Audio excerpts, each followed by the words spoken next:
During the holidays, many people enjoy spending time with family. However, for two families in East Tennessee, there is a tinge of sadness with the holiday cheer. Betty Jean Obie Jackson was in college at Florida State College for Women when she received news that her then-fiancé, Hugh Kelly, had been killed in action in World War II. They let me know that he had been shot. He'd been shot down. Jackson moved to Knoxville several decades after Hugh's death, but she still did not know where he had been laid to rest. All I knew was he was gone. Chris Lacey is also familiar with the loss of a loved one. Lacey's relative Richard Joseph Lacey is missing in action from the Vietnam War.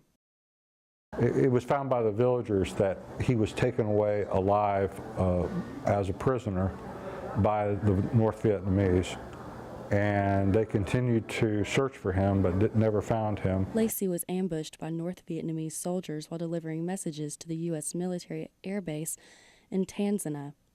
Lacey and his family believe that Richard Joseph Lacey could still be alive. I mean, he was born in 1947. So it is very possible that he is still alive.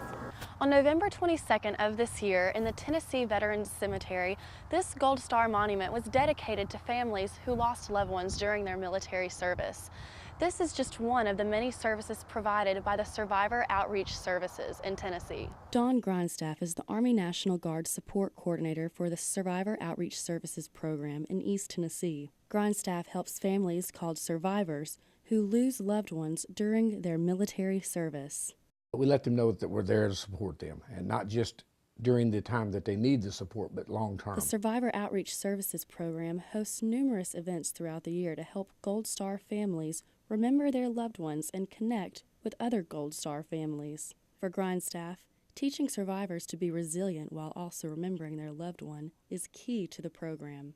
Every day is Memorial Day for them. Betty Jean Obie Jackson spent her life teaching and raising her children, but it wasn't until 2006 that she knew where Hugh Kelly was buried. Hugh Kelly is buried in the Knoxville National Cemetery, and Jackson visited his grave for the first time on Veterans Day of this year.